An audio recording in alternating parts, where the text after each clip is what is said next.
Ser podcast. Jesús Callejo, una semana más, bienvenido de nuevo a Ser Historia. Pues aquí estamos, dando lo mejor de cada uno y sobre todo cuando tenemos que hablar de personajes que dieron lo mejor, pero también las sombras ocultan muchas de esas cosas que llegaron a hacer, que es el personaje del que vamos a hablar.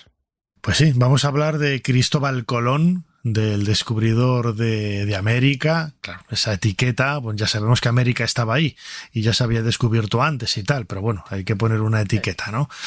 Y es una figura controvertida, es una figura sobre todo muy enigmática por todo lo que rodea a los misterios que hay acerca de su biografía. No sabemos dónde nació, hacia el año 1450-51, lo único seguro que conocemos es que falleció en 1506 en Valladolid, y todo un personaje de la historia de la segunda mitad del siglo XV, con sus luces, sus sombras, pero sobre todo grandes proezas desde el punto de vista de la historia de la Marina. Totalmente, totalmente. Si no hubiera existido Cristóbal Colón, había que inventarlo, ¿no? Porque ha protagonizado grandes pasajes de la historia contemporánea, de la historia moderna, ¿no? Porque ya es de la época esa, de la época moderna, de ese renacimiento. De hecho, cuando descubre América, oficialmente se termina la Edad Media, es una de las fechas que se establecen. Pero sí es interesante ese personaje porque cuanto más sabes de Cristóbal Colón, más desconocemos. Muchas de sus hazañas, de sus figuras, incluso se habla de varios Cristóbal Colón. Se habla de varios orígenes donde dice que él nació. Aparte de Génova, que es la tesis oficial, pues eso, que es en Galicia, que es en Cataluña, que es en Portugal, que es en Córcega, en fin, en tantos y tantos lugares. Evidentemente, según la tesis que cojas, tiene distintos nombres, ¿no? O sea, ya no solo Cristóbal Colón, sino Salvador Fernández Arco, por ejemplo, en Portugal, y otros nombres que luego, si quieres, entramos un poco en detalle. O si pertenecía a una familia noble, si pertenecía a una familia de tejedores, si era un agente encubierto, es decir, si era espía del rey, en este caso Juan II de Portugal, como tenía tantos conocimientos y realmente él ya sabía de la existencia de América antes de zarpar, si tuvo mapas precolombinos que él usó precisamente para jugar con las cartas marcadas porque sabía a dónde iba, por qué estaba tan seguro de sus rutas. Luego comentaremos lo de las capitulaciones de Santa Fe, cómo él se nombra muchas cosas sabiendo que va a encontrar lo que ya sabe que está allí, al otro lado del Atlántico, los códigos y símbolos ocultos que él utilizaba, en fin, los apoyos y las conexiones misteriosas que él llegó a tener, ¿no? En fin, la protección de ciertos nobles eclesiásticos, la figura de Martín Alonso Pinzón, que tuvo también un protagonismo importante.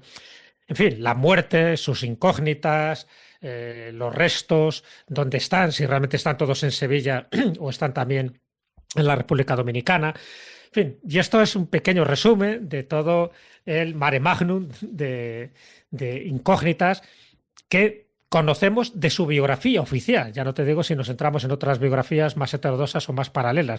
Pero dentro de la biografía oficial, dentro de esos 4 viajes que le hizo a América, sí que hay muchos enigmas, o por lo menos muchos fenómenos extraños que él vio, que él protagonizó, que él dejó reflejado en su diario, bueno, un diario que luego, como sabes, se pierde y que es transcrito por Bartolomé de las Casas, que él también tenía una visión mística, incluso una misión divina para encontrar estas nuevas tierras. Él estaba muy convencido de la misión profética y de los designios del Altísimo por los que él estaba destinado a grandes obras. Es decir, este tipo de cuestiones es muy importante tenerlas en cuenta porque él no solo se consideraba un navegante o un almirante de la mar Océana, sino que se consideraba como una especie de aldabón del supremo hacedor de Dios para conquistar unas tierras, que a su vez serviría el oro conseguido para conquistar Jerusalén, que a su vez serviría para construir el tercer templo de Salomón, que a su vez serviría para augurar los tiempos finales y la llegada del Mesías, es decir, la parusía. Es decir, todo este entorno místico cristiano forma parte también de Colón, a la vez que muchas de sus teorías decían que no era un cristiano viejo como tal, sino que más bien era un judío converso. Bueno, pues fíjate qué caldo de cultivo más apasionante, más fascinante tenemos para empezar la travesía de Cristóbal Colón. Cristóbal Colón, una figura apasionante de la historia de España, de la historia de América y de la historia del mundo. No es la primera vez que tratamos su perfil biográfico, su historia, sus enigmas aquí en Ser Historia. Hemos hablado de él en varias ocasiones. Creo que la última la temporada pasada, con esa exposición maravillosa que había en el Palacio de Liria en Madrid, la cuna, la sede de la Casa de Alba, con esa exposición Cartas de Colón, América en la Casa de Alba, donde tiene una colección de documentos de Cristóbal Colón con firmas, con cartas, que aunque la exposición ya ha acabado, se puede ver en la exposición permanente en la biblioteca. Sé que todos los que nos estén escuchando, si tienen la oportunidad de visitar el Palacio de Liria en la calle Princesa en Madrid, van a encontrar muchos de sus secretos. Jesús Callejo, crononauta como siempre, ¿cuál es la fecha que nos propones en esta ocasión para viajar en el tiempo a descubrir esa vida oculta de Colón? Pues mira, la fecha es el 29 de febrero de 1504.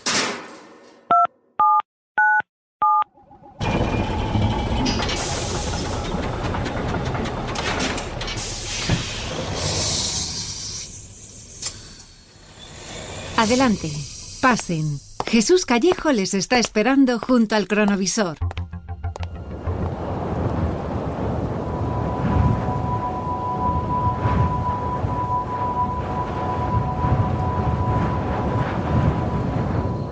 Cáspita, Jesús, ¿a dónde me has traído? Estamos casi en plena oscuridad, pero la gente está aquí con la boca abierta por lo que están viendo en el cielo. Mirando al cielo, bueno, te he traído al Caribe. Ya sé que te gusta a ti. Ya veo que las playas caribeñas, el bañador de flores, por si acaso, en Jamaica, y en el norte de Jamaica en concreto, porque ahí es donde está varado no solo Colón, sino la tripulación de Colón.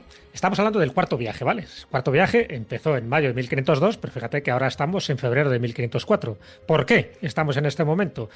Porque cuando Colón partió, en principio el propósito era hallar el estrecho marítimo hacia Asia, eso que él llamaba Asia, y que luego se demostró que no era Asia, pero tras un año navegando habían partido 2 embarcaciones y las otras 2 estaban muy deterioradas, así que lo que hacen es pararse en esta playa de Jamaica, pues esperando refuerzos para poder seguir la travesía, ¿de acuerdo? Los aborígenes de esta isla son los arawak en aquel momento y, bueno, pues lo que hacen es cambiarles baratijas, ¿sabes?, a cambio de comida para que les alimenten, porque lo que hace es que manda a uno de sus capitanes, a Diego Méndez de Segura, le manda en canoa a la isla de la Española en busca de ayuda para rescatarlos, pero mientras tienen que estar allí. En fin, tiene que alimentarse, así que ¿qué es lo que hace? Pues intercambiar con los nativos algunas de sus posesiones por comida. Las posesiones, sabes que eran baratijas, en fin, collares de colorines y cosas de estas. Pero claro, ya los indios empiezan a cansar de tanto colorín, porque van pasando las semanas y van pasando los meses, ¿no? Y el rescate que no llegaba. ¿Qué ocurre? Que se empiezan a amotinar.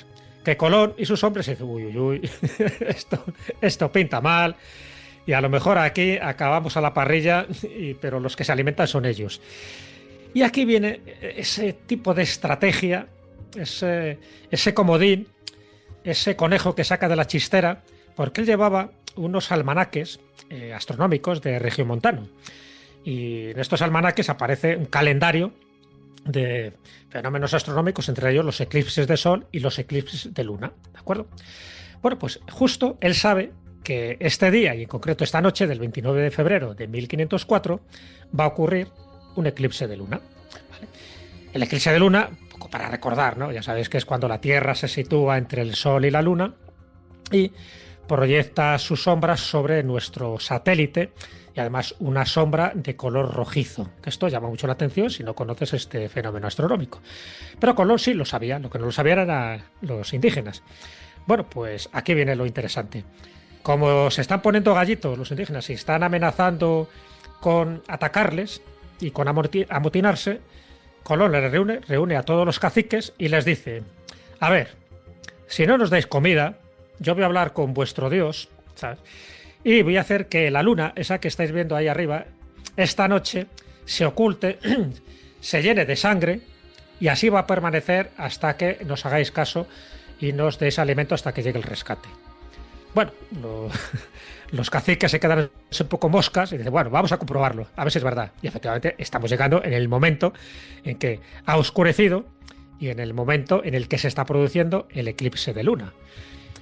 Dice, claro, Colón les había dicho que como Dios estaba muy enojado con ellos, esa noche iba a dar señales clarísimas en el cielo de que estaba muy enojado y además iba a teñir la luna de rojo. Claro, el eclipse se fue produciendo y poco a poco la luna fue cambiando de color, se fue poniendo de este color rojizo, se fue ocultando tal como ellos conocían la luna y claro, los caciques empezaron a dar alaridos, empezaron a darse golpes en el pecho y a pensar que efectivamente lo que había dicho Colón era verdad y que les estaba castigando su Dios por no dar alimentos y bebida a Colón y su tripulación. Y efectivamente, gracias a esta argucia, consiguió que le siguieran alimentando hasta que en junio de ese año llegaron por fin los refuerzos y se salvaron todos. Fíjate en la presentación y también en el contexto de la historia que contabas ahora. La figura de Colón siempre ha estado relacionada con el mundo de las creencias, de la religión, de la magia, más allá, ¿no?, de esa historia marinera y de esa historia de descubrimientos. Si te parece, Jesús, vamos a escuchar un corte que tenemos de Ariadna Criado García. Ella es una historiadora canaria que ha sacado con la editorial Quinamón un libro extraordinario titulado Colón, el mensajero de Dios, en donde hace una lectura muy particular de la figura histórica de Cristóbal Colón a partir de esos retazos que hay en alguna documentación, en las cartas, de su apego a las creencias, de cómo lo veían también, ahora con esta historia que tú decías, ¿no?, también del eclipse lunar, ¿no?, en donde se le pudo ver casi como una especie de enviado divino que era capaz de manipular la naturaleza a su antojo. Pues toda esta historia es bastante curiosa, ¿no?, en relación a la biografía de Cristóbal Colón y nunca se había tratado con anterioridad. Vamos a escuchar a Ariadna Criado. Para mí la religión es clave en la vida de Colón, porque solo a través de ella se aclara el misterio colombino, y aunque el título del libro, Colón el mensajero de Dios, sorprenda, lo cierto es que así se define él mismo en muchas de sus cartas. Por ejemplo, en la que escribe en el año 1500 a doña Juana de la Torre, la nodriza del príncipe Juan, donde se lee: del nuevo cielo y tierra que decía nuestro Señor por San Juan en el Apocalipsis, después de lo dicho por boca de Isaías, me hizo mensajero y mostró aquella parte. Y es verdad, tanto en el libro de Isaías como en el Apocalipsis de San Juan se anuncia que antes del fin de los tiempos Dios iba a crear o revelar un nuevo cielo y una nueva tierra. De hecho, eso es lo que significa realmente Apocalipsis, en griego, revelación. Es por eso que tras su descubrimiento Colón se presentará ante el mundo como un mensajero de Dios. Y evidentemente no como un mensajero cualquiera, ¿no?, sino como el encargado de revelar, anunciar y sellar la promesa dada en las Sagradas Escrituras. Por eso, a partir de entonces, recopilará en un libro todas las profecías que, según él, habían anticipado su papel en la historia. Pero lo más llamativo es que no solo se atreve a interpretar la palabra de Dios, sino que en otra de sus cartas, escritas en el año 1501 y dirigida a los reyes católicos, no tiene reparos en afirmar que en esta misión está siendo iluminado y asistido por el mismísimo Espíritu Santo. Y esto es realmente asombroso, ya que evidencia hasta qué punto Colón creía que estaba mediando entre Dios y los hombres, una labor que en aquella época únicamente le correspondía a los sumos pontífices. Por eso, mientras para los expertos declaraciones como esta únicamente evidencian la personalidad megalómana de Colón, para mí aquí descansa la clave de su identidad. ¿Por qué? Pues porque por declaraciones mucho más leves otros habrían ardido en la hoguera, salvo que él mismo, claro está, hubiese sido un instrumento del Vaticano.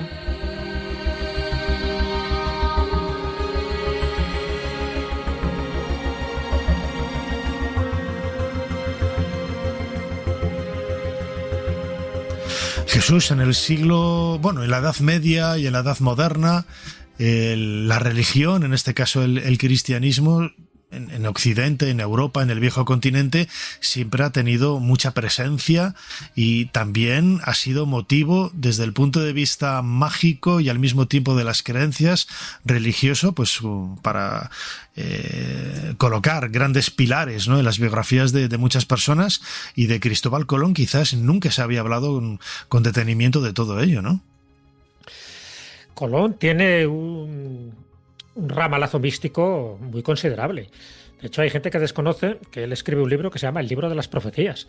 Y el libro de las profecías, que es un libro que él redacta entre 1502 y 1504, está basado en las escrituras, que él conocía muy bien porque llevaba un ejemplar de la Biblia, para determinar un poco cuál sería el final de los tiempos. Él estaba convencido que él era como un actor necesario dentro de... porque siempre se pensaba en todas las épocas de que Jesucristo estaba a punto de venir y que llegaría, en fin, el paraíso y por lo tanto la redención. Pero él sabía que hasta que no se consiguiera Jerusalén eso no podría ser. Entonces, pero para llegar a conquistar Jerusalén había que conseguir oro. Conseguir estas tierras te daban pues todo tipo de beneficios: oro, plata, especias, esclavos, etcétera, ¿no? Y dentro de esa cosmovisión que tenía Cristóbal Colón hay que entenderlo, porque ese libro de las profecías ahí te está hablando de que hay que evangelizar a los indígenas. O sea, no solo hay que conquistar esas tierras, sino que hay que evangelizarles lo que él considera que es la verdadera fe, que es el cristianismo. De hecho, si sus antecedentes fueron de judío converso, como es un poco la tesis de Salvador de Madariaga, evidentemente, cuando él se implica en esta travesía y en este descubrimiento de las nuevas tierras, él es un católico como el que más, ¿sabes? Y de hecho, siempre cuando ocurría cualquier fenómeno climatológico, alguna tempestad, siempre clamando a Dios, a la Virgen, a los santos, precisamente para que les ayudaran en la travesía. O sea, que en ese sentido no había ningún atisbo de herejía, ¿no?, o de que fuera un judío converso, para nada. Entonces, en ese libro de las profecías, que lo recomiendo, ahí nos da una visión muy interesante de Colón, incluso también en su propia firma. Sabes que esa extraña firma de Colón, que en el fondo es un anagrama jeroglífico, sí que nos da también una serie de pistas, porque él escribe, bueno, la firma, y es bueno que ahora nuestros oyentes tengan un poco esa referencia de la firma, porque aparece una S, es una forma triangular, aparece una S arriba, luego una S abajo, XMY más abajo, y luego Christophérens abajo. Christophérens, ¿qué es eso? El portador de Cristo. Es verdad que Cristóbal ya sabemos lo que significa, pero ¿por qué firma como Christophérens? Bueno, pues hay muchas interpretaciones. Evidentemente parece que la firma hace referencia a lo de señor, que sería la S, como almirante. Lo de la SAS sería su alta señoría, porque él fue virrey. En fin, lo de las capitulaciones de Santa Fe que te dije, ¿no?, que le obligó prácticamente a los reyes católicos que le nombraran todo esto y además que le dieran el 10% de todas las riquezas que se fueran encontrando. Esto los reyes católicos no lo hacen si no tienes la total seguridad de que vas a encontrar algo, ¿no? Y eso es uno de los episodios para mí más enigmáticos dentro de esas capitulaciones de Santa Fe. Incluso una frase que se dice al principio de las capitulaciones, esas que se firman el 17 de abril de 1492. Al principio de las capitulaciones se dice: por lo que ha descubierto. Por lo que ha descubierto. Te habla en pasado. Es decir, él ya sabía perfectamente dónde iba y lo que se iba a encontrar. Y por eso los reyes católicos saben perfectamente que si le dan el título de almirante de la mar Océana, de virrey perpetuo y de gobernador, no hay ningún problema porque esas tierras ya están localizadas. El periplo de Colón hacia América es prácticamente la Odisea de Homero.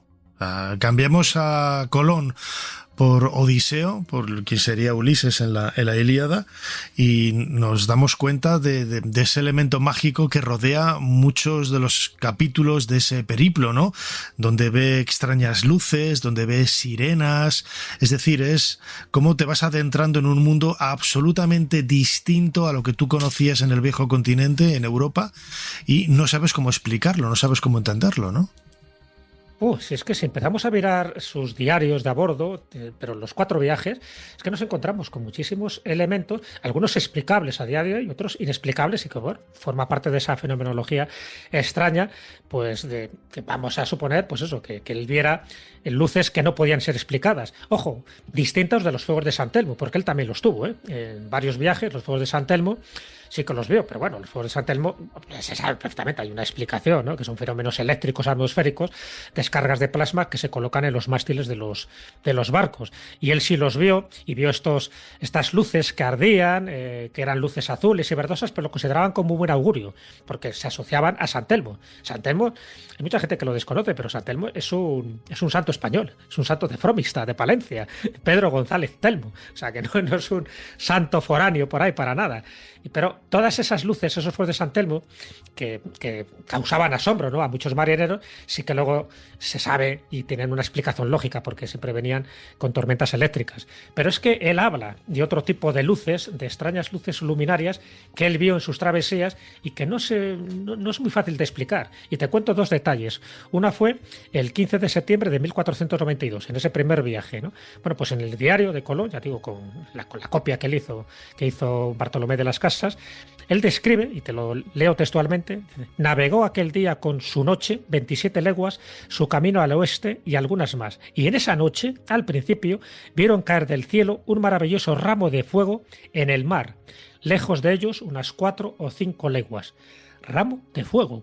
Bueno, podemos entender que fue un meteorito que cayó al mar, algún tipo de bioluminiscencia marina, pero ahí lo cuenta. Esa es una. Pero es que un poco más tarde, es decir, la víspera del descubrimiento oficial, es decir, el jueves 11 de octubre de 1492, él está en el castillo de popa sobre las 10 de la noche y él dice que ve una lumbre que sube y que baja.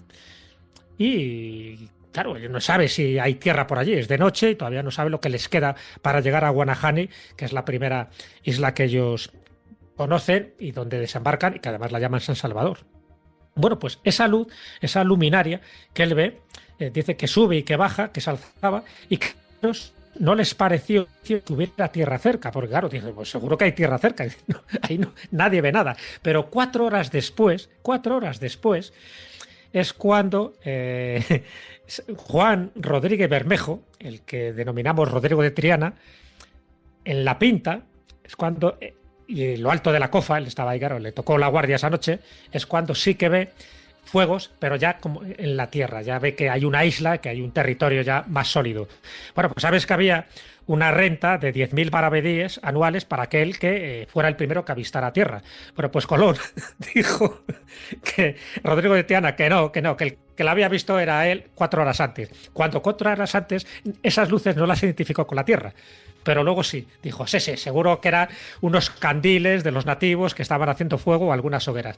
Para nada la descripción corresponde con unas hogueras que estuvieran en la playa.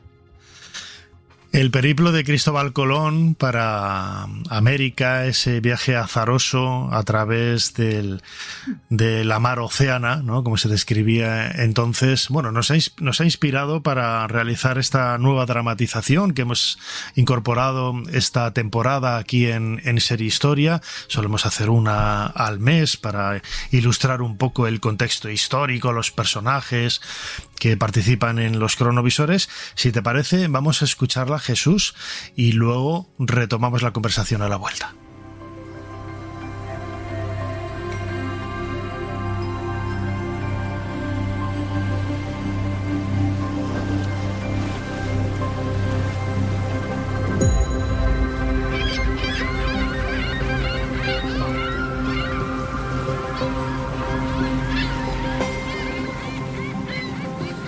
Año de 1492. Granada acaba de rendirse.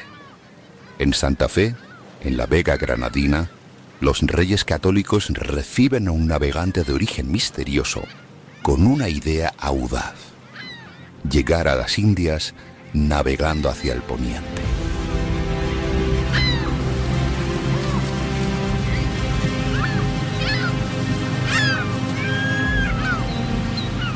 Europa ardía en ansias de nuevos horizontes. Los reinos miraban hacia mares desconocidos como quien otea el futuro aún velado por la bruma.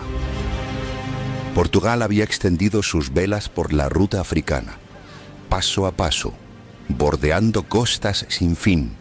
Sus naves buscaban el oro, las especias, los secretos de Oriente. Castilla, mientras tanto, luchaba en su suelo, entregada al fragor de la última guerra contra Granada.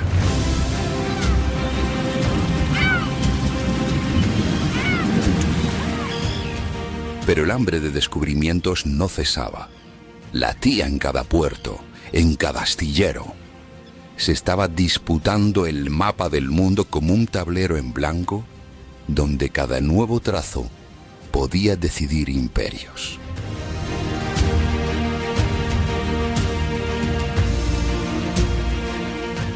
Así se presentó Cristóbal Colón ante los reyes católicos en Santa Fe.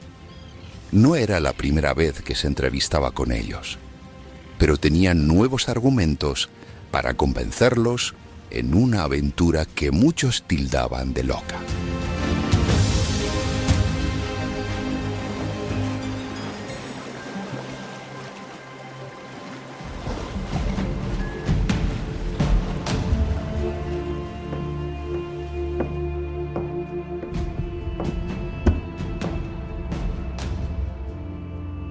Decid, señor Colón, ¿cuál es la razón que os vuelve a traer a nuestra corte?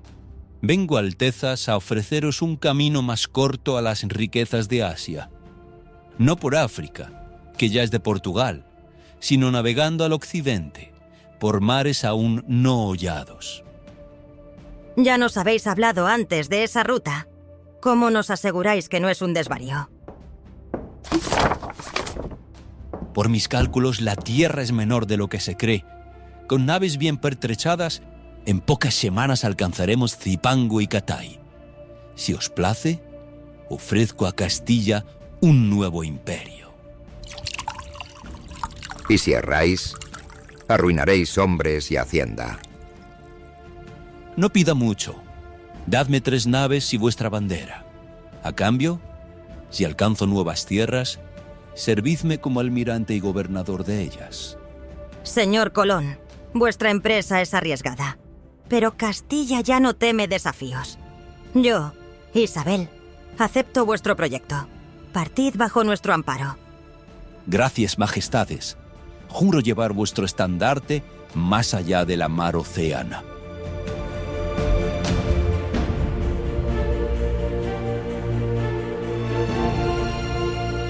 Así, con fe y audacia, nacía la empresa que cambiaría el destino del mundo.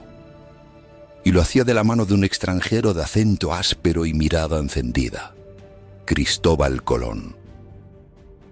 Él creía en un camino más corto, trazado no hacia el sur, sino hacia el oeste. Estaba convencido, siguiendo sus cálculos, de que apenas bastaban semanas de navegación para alcanzar Zipango y Catay. Pero su aventura no fue tan sencilla como imaginó.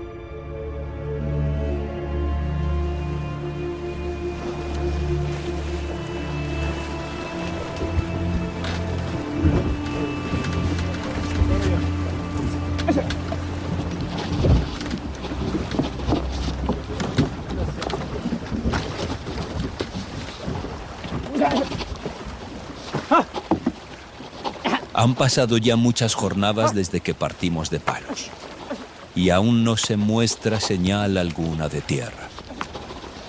El mar parece infinito, y los hombres murmuran entre sí, temerosos de hallarse perdidos en un abismo sin fin. Cada amanecer busco en el horizonte alguna señal, una gaviota, un junco, una brizna que traiga esperanza. Mas los cielos permanecen mudos, y la mar océana nos rodea por todas partes como si quisiera tragarnos. La tripulación comienza a desconfiar de mis cálculos, y algunos osan decir que jamás hallaremos Zipango.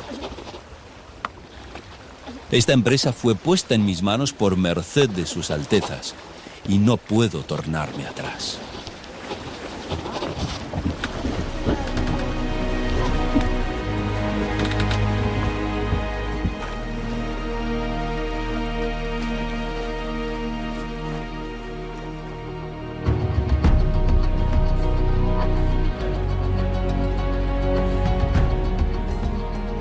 Y así fue como, tras largas semanas de zozobra y esperanza, la madrugada del 12 de octubre de 1492, los vigías gritaron con voz temblorosa: ¡Tierra!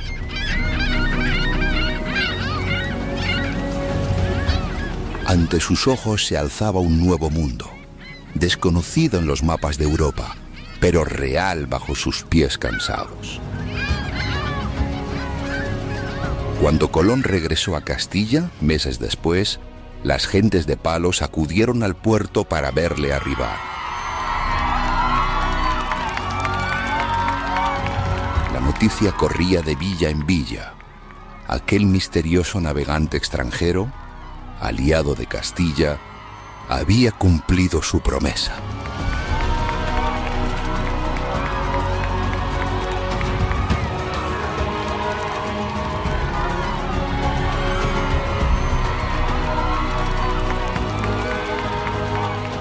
Bienvenidos seáis, almirante Colón. Traéis con vos la certidumbre de que Dios ha mostrado nuevas tierras a nuestra corona. Castilla y Aragón os honran. Vuestro viaje abre rutas que mudarán el destino de la cristiandad. Majestades, solo fui instrumento de la providencia. Lo que mis ojos vieron, más allá del océano, es apenas el principio de vuestra gloria. Y aquel día, entre vítores y promesas, nacía un tiempo nuevo. La aventura de Colón había unido la fe con la osadía, y el mundo, desde entonces, jamás volvería a ser el mismo.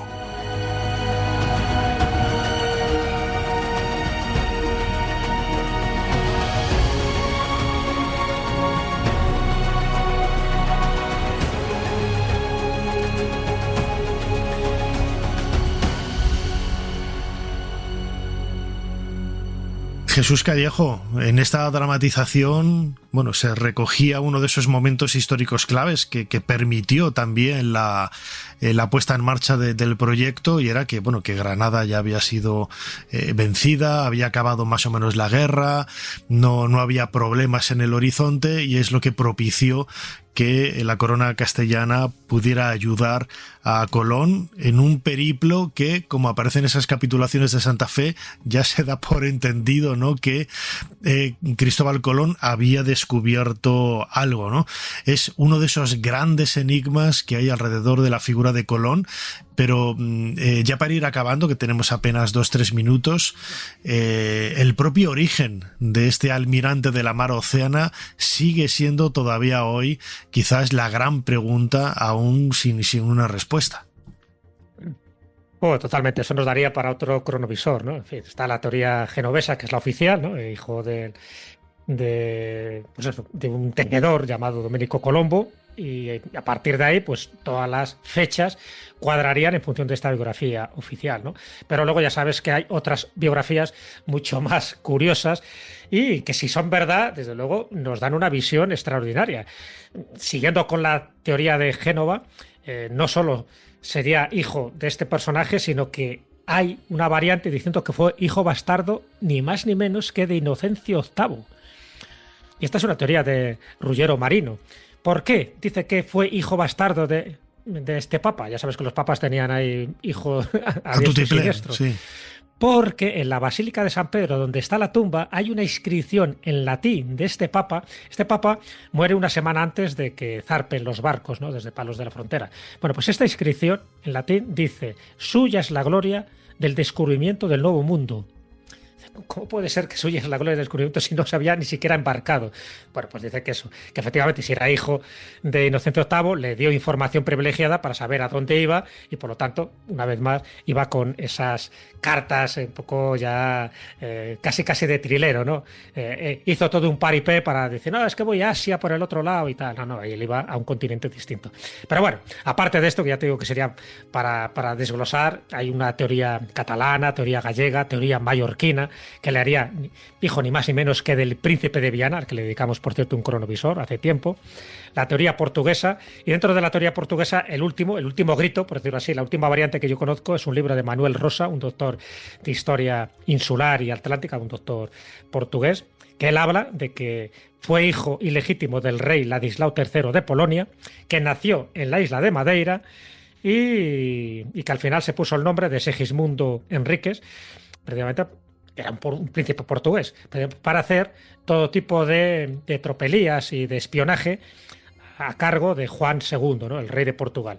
Si esto fuera verdad, pues nos da un trastoque. O sea, no quita que lo cortés con lo valiente, me refiero, que él seguiría descubriendo América, los datos que tenemos oficiales, pero no como Cristóbal Colón, hijo de un tejedor de Génova, sino como hijo bastardo de un rey de Polonia que tuvo que exiliarse y se exilió ni más ni menos que en Portugal. Y de ahí un poco que él se casara, por ejemplo, con la hija del gobernador de Madeira, con Felipa Moní de Perestrelo, porque si no fuera noble era imposible que él se pudiera casar con una hija de un gobernador del Reino de Portugal. En fin, muchísimos flecos, como ves, muchísimos enigmas, que ya digo que solo esto ya nos daría para otro cronovisor.